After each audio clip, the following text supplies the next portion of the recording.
Kamera, take action.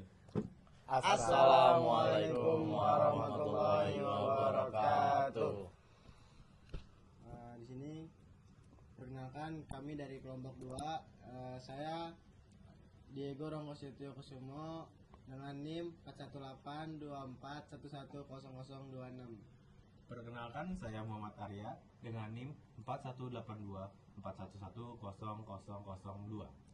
Perkenalkan, nama saya Adam Salman Al-Jafi dengan NIM 418241100003. Di hari ini, di malam ini kami ingin mempresentasikan tentang video berupa The False Giants, kegagalan manajemen perubahan IT pada perusahaan Nokia dan BlackBerry, ya, yang akan dimulakan oleh Mas Setio. Oke, baik.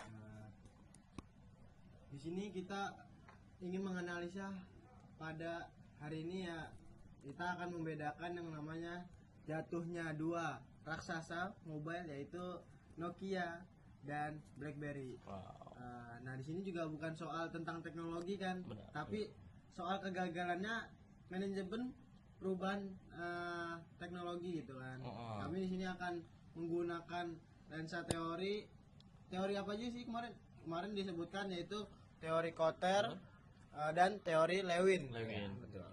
Oke, melanjut dari yang dijelaskan oleh Mas Setio tadi, kita mulai dari Nokia, yang mana akar permasalahan mereka itu ada pada inersia budaya, yang mana itu menjadi masalah krusial nih bagi pihak Nokia, karena itu menjadi masalah untuk transisi simbiot ekosistemnya. Oh gitu. Melanjut keterbukanya Nokia gagal pada tahap perubahan, yang mana perubahan itu penting buat terbuka terhadap perkembangan zaman, ya, terlebih di teknologi. Lanjut, menurut Lewin, mereka gagal total di fase unfreeze. Jadi ada fase unfreeze, change, dan juga refreeze. Nah, mereka baru di unfreeze. Budaya not invented heart syndrome membuat mereka menolak sinyal bahaya dan menghalangi pencairan struktur lama. Lalu, kalau dalam konteksnya Kotter, ya, ini adalah kegagalan fatal. Karena apa? Karena langkah pertamanya itu sense of urgency. Tanpa urgency, seluruh upaya perubahan berikutnya ini otomatis terhenti ataupun terlambat. Lalu saya akan membacakan berbeda dengan Nokia BlackBerry ini, justru berjuang keras terhadap eksekusi. Mereka terlambat memproses pergeseran dari keyboard fisik layar, lalu dari aplikasi konsumen. Nah, untuk menurut Lewin, BlackBerry gagal di fase refreeze. Menurut Lewin, meskipun meluncurnya perubahan besar dengan BB10, eksekusi yang terlambat dan minimnya ekosistem aplikasi membuat perubahan. Oh, oke.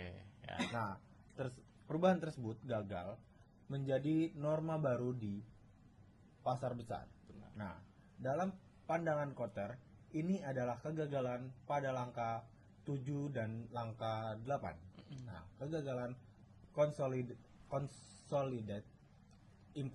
improvement dan menanamkan pendekatan baru ke dalam budaya mereka, gagal menciptakan kemenangan jangka pendek, yaitu langkah yang ke-6 yang krusial untuk momentum di ruang lingkup pasar yang besar. Melanjut dari yang dijelaskan oleh Mas Arya tentang masalah krusial, ya. Jadi yang kita lihat perbedaan antara Nokia yaitu tewas karena budaya yang menahan unfreeze. Nah, lanjut oleh Mas Arya.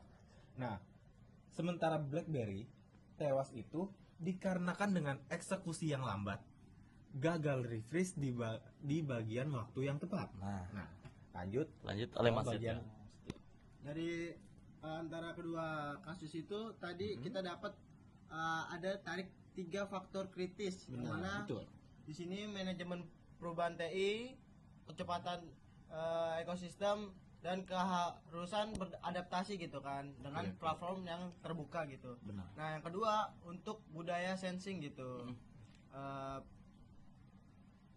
Kemampuan dari manajemen itu dia akan menciptakan urgensi gitu yang konstan gitu. Oke. Yang ketiga yang mana kecepatan refresh gitu. Di sini untuk mengimplementasikan harus yang didukung oleh si update yang cepat itu. Oke. Agar dia instalisasi pokoknya Oke gitu. ya.